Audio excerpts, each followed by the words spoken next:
امر بالمعروف اور نہی عن المنکر، نیکی کا بھلائی کا حکم کرنا اور برائی سے روکنا۔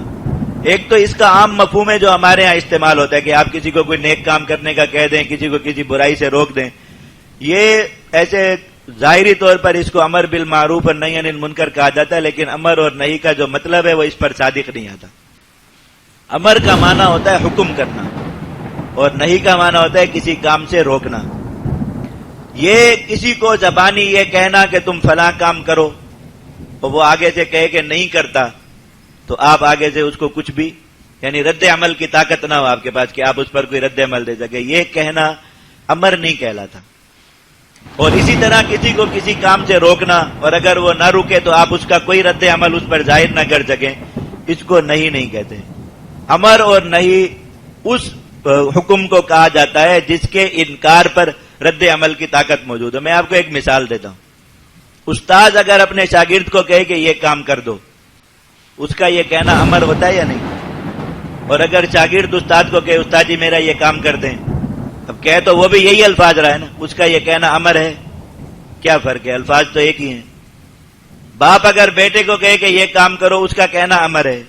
بیٹا اگر باپ کو کہے کہ میرا یہ کام کر دو، اس کا کہنا امر نہیں ہے، حالانکہ لفظ دونوں کا ایک ہی ہے۔ تو یہ امر کیوں ہے اور وہ امر کیوں نہیں ہے؟ اس لیے کہ باپ بیٹے کو کہے کہ یہ کام کرو اور بیٹا اگر نہیں کرتا تو باپ کے پاس رد عمل کے بہت سے آپشن موجود ہیں نا، اور بیٹا اگر باپ کو کہے کہ یہ کام کر دو تو اس کے پاس رد عمل کا کیا آپشن موجود ہے؟ وہی خواتین والا کہ روٹ جائے گا یا گھر سے نکل جائے گا، اس کے علاوہ کیا کر سکتا ہے باپ کا؟ تو یہ تو کوئی رد عمل نہ ہوا نا، اس لیے اس کا کہنا امر اور نہیں کہلا سکتا۔ تو حضرت ابن عباس رضی اللہ عنہ فرماتے ہیں کہ تم معروف کا حکم کرتے ہو، معروف میں عارف المعروف کیا ہے؟ سب سے بڑی نیکی وہ ایمان، تأمرون بالایمان وتنہون عن المنکر، منکر میں سب سے بڑا منکر کیا ہے؟ برائی کیا ہے؟ کفر، وتنہون عن الکفر۔ تو یہ کفر ایمان کا حکم کرنا اور کفر سے روکنا یہ پہلے کسی امت کو نہیں ملا، اس لیے کہ پہلی ساری امتوں کی دعوت، ہماری جو اسلام کی ابتدائی دعوت تھی 13 سال کی، وہ تھی کہ آپ کسی کافر کو یہ کہیں کہ ایمان قبول کر لو، لیکن اگر وہ نہیں کرتا تو آپ اس کو کچھ بھی نہیں کہہ سکتے۔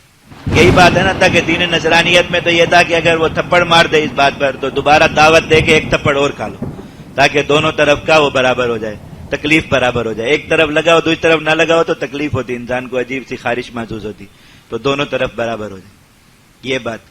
تو وہ دعوت کہ آپ کافر کو یہ کہیں کہ ایمان قبول کرو، وہ آگے سے کہیں کہ نہیں کرتا تو آپ واپس چلے جائیں، یہ دعوت امر کہلا سکتی ہے۔ اور کفر سے روکیں، کفر نہ کرو، کہے میں کروں گا، تو آپ اس کو کچھ بھی نہیں کہہ سکتے، تو یہ دعوت اب جو ہے نہیں کہلا سکتی ہے۔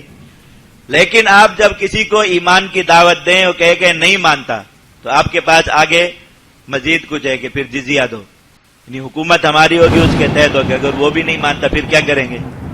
قتال کریں گے۔ یہ اب امر ہے یا نہیں؟ کیونکہ اس میں رد عمل آ گیا۔